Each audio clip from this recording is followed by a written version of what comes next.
My presentation topic is IVUS-ACS trial. This is a two-stages trial. The title is intravascular ultrasound-guided versus angiographic-guided PCI in acute coronary syndrome.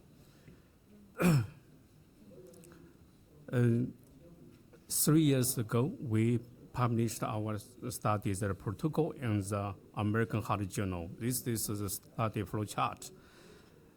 Planned 3,486 ACS patients required drug-eluting stent implantation and undergoing the first randomization into the IVUS-guided PCI and the angiographic-guided PCI. This is the IVUS-ACS trial.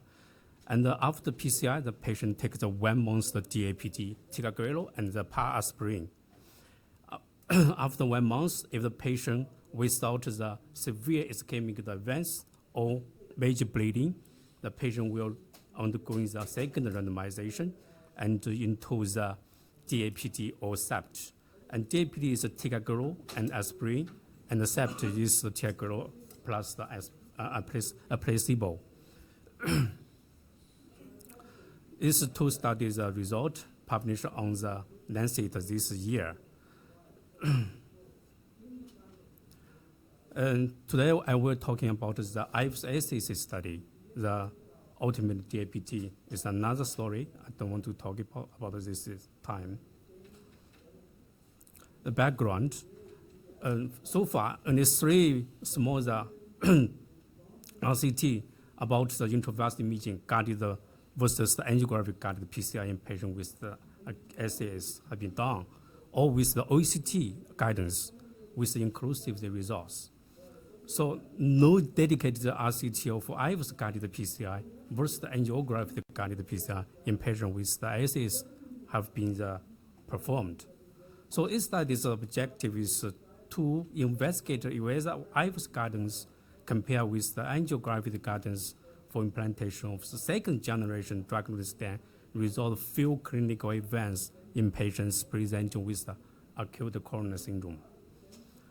This is study inclusion criteria.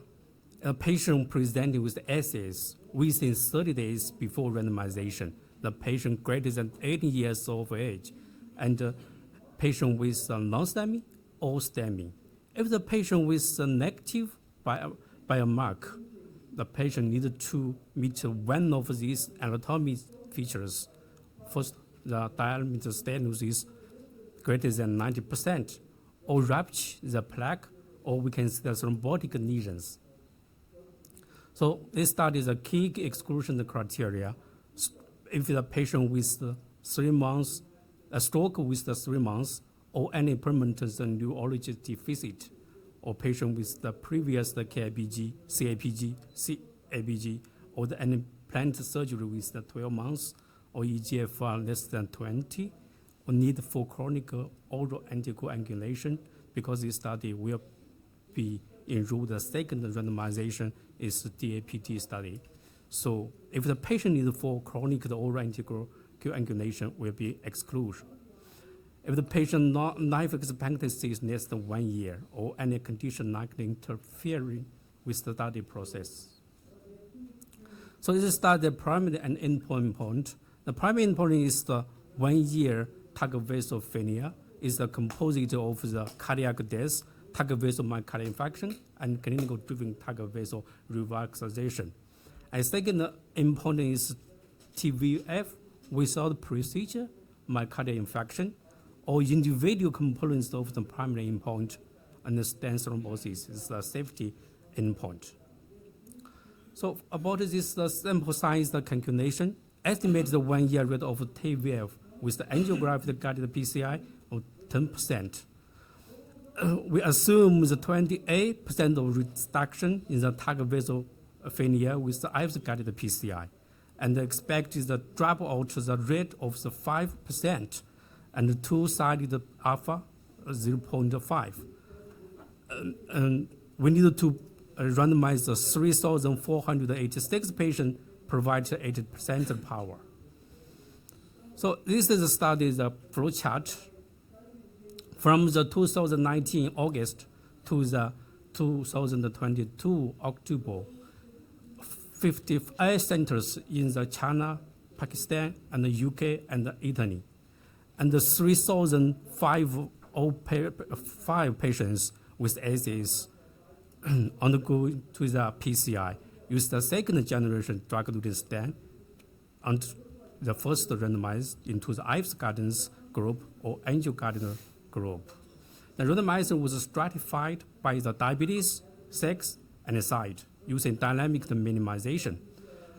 After PCI 1 month, the patient, if without the severe ischemia or major bleeding, as I mentioned before, will be enrolled the second trial is ultimate DAPD. So it is a baseline clinical characteristics. Because this is the randomized trial, this baseline characteristics is matched very well. Here we can see the unstable angina for about the 40% in the two groups. About the niche and the procedural characteristics, and we can see about 30% of patients with the 2 or 3 vessel disease, and most patients undergoing the PCI through the radial access. And here we can see in the IVUS group, the PCI, the maximal stent diameter and total stent length is greater than the angiographic guided PCI. Also, we can see the rate of the post-dilation in the IVUS guided PCI group is greater than the angioguided PCI. Here we can see the contrast volume and procedure time in the IVUS guided PCI is greater than the angiographic guided PCI.